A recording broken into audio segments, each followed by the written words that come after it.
You always have the big three: quality, delivery, and price.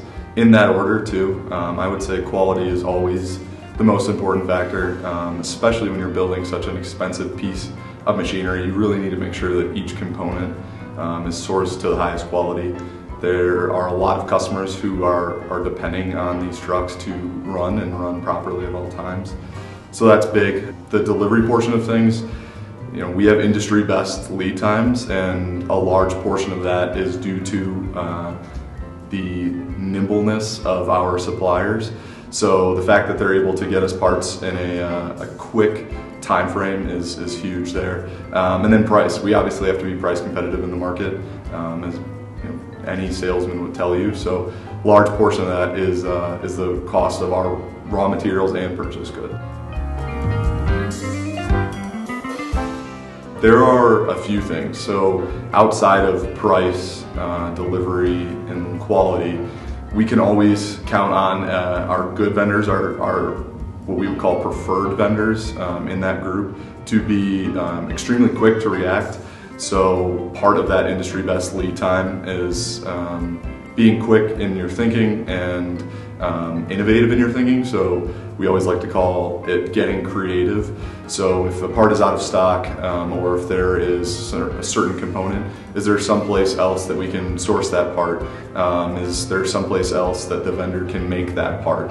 So the ability to think outside of the box and be creative in dealing with hoist is extremely critical. Another thing that makes a great vendor is their ability to work with us in terms of new projects. Hoist has a ton of innovation internally in terms of our Hoist T-Series and a couple other models.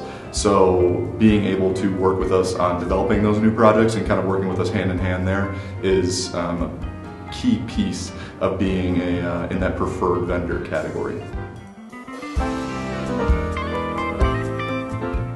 I would say that the new parts inventory area has helped tremendously. We like to call it our control center. So one big thing there is visibility. Now when a customer orders a part, we have visibility throughout the entire process. So where is that part? Is it still at the vendor? Is it in transit? Is it in stock?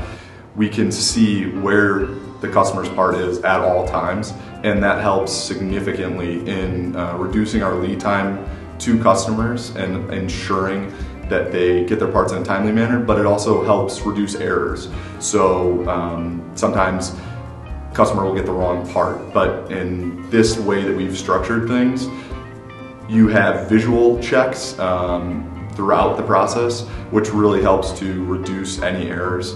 And then it's also helped us to streamline costs, which we in turn can pass on to our customers, because we're reducing the amount of labor involved in terms of handling the parts. Because things are much more streamlined, we're able to offer a lower cost to our customers.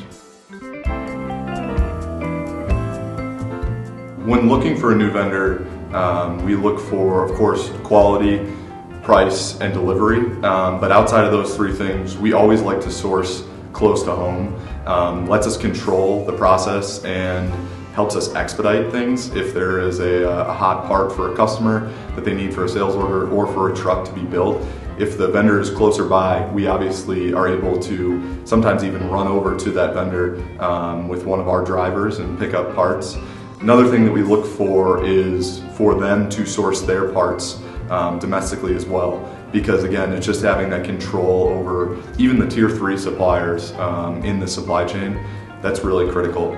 And I guess the last thing I would say in sourcing new vendors is, again, that ability to think innovatively and think outside of the box. I think just in looking in the industry, that's one of the main advantages Hoist has in the marketplace. So we want our vendors to be in step with us in that innovation.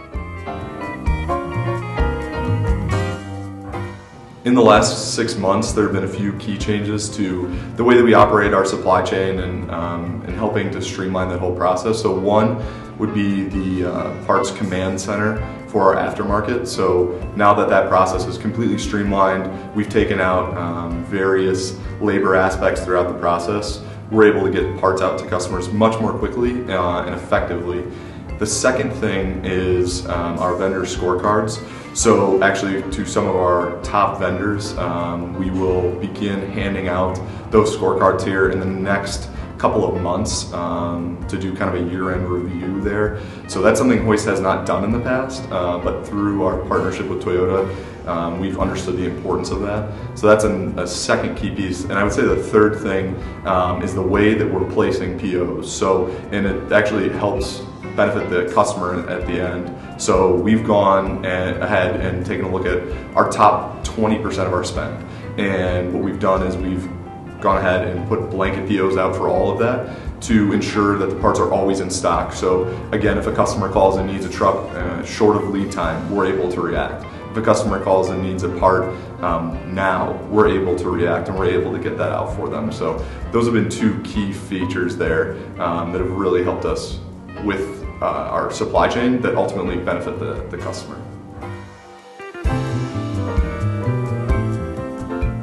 My goal for Hoist's supply chain in 2019 is twofold. The first being cost reduction, not just in terms of taking out costs in the actual price of the item, but also in terms of freight. What are the soft costs involved? So really taking a hard look at how we're ordering, what we're ordering, and when. And then I would say the second piece of that is the actual freight cost itself. Right now we spend a good amount of money expediting parts to increase our customer service levels, but I would like to dive deeper into those forecasts and make sure that we have either those parts in stock at the vendor or the parts in stock at Hoist so that we maintain the same service level to customers. That's obviously the goal, but reduce costs internally. Again, there's a lot of opportunity to pass along those cost savings to customers while maintaining the same service level. So I would say price of goods and then also reduction in freight costs as well.